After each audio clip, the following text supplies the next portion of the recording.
When I'm celebrating them is because it takes courage for you to initiate this procedure.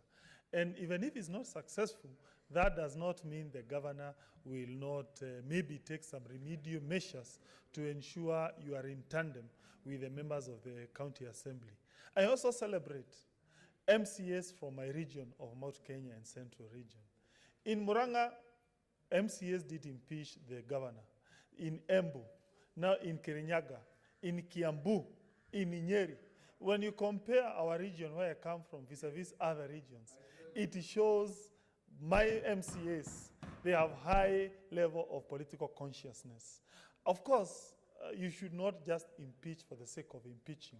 You need to ensure there are grounds. But to the extent that you have the courage to take up this process, even if that process is not successful, that to me is something positive, and we need to celebrate our MCAs.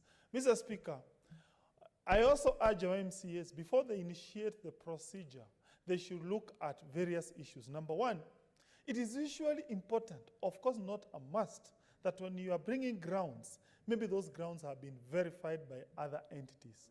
I give an example like the Kiambu impeachment process.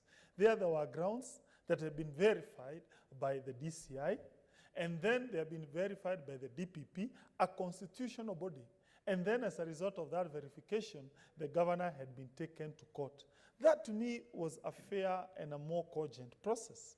Same way, Mr. Speaker, sir, you would see in the Embu impeachment, which was also upheld by the First Senate, there were allegations which had been taken to the DCI, and indeed, though those matters had been verified by other entities.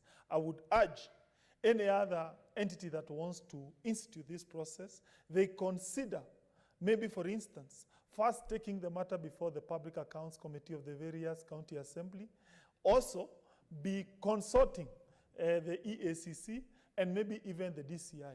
Mr. Speaker, also, here in the Senate, I would propose, as way of enriching the impeachment procedure, we do the following things. Number one, we make ex officio DCI and also ex officio member of EACC. We have done that as a part of Public Accounts Committee, and so that in my committee, which I also sit, when a governor comes, we as members of the Public Accounts Committee, we can immediately make a recommendation, and a governor can be arrested and taken to court pursuant to those allegations. Maybe it is time we also borrow from that practice when we are conducting impeachment, and therefore we cause governors, notwithstanding the case has been dismissed, the matter to be escalated to that level. I'll finish with these words, Mr. Speaker, sir. I was personally attacked by some of the leaders from Kirinyaga County. In fact, there was that narrative that was being made by some leaders attacking the great people of Murang'a.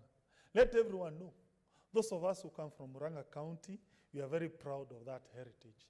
I wouldn't want this impeachment to be framed as if it is a fight between the people of Kirinyaga and the people of Murang'a. We are all one.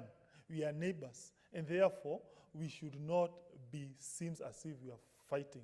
And finally, Mr. Speaker, sir, and this is very important, those leaders who attack this office of the chief whip through public barazas, let them know that whatever this office does is usually pursuant to political parties' positions which have been processed, and therefore it was quite unfair for them to go in public barazas and start attacking this office of the chief whip.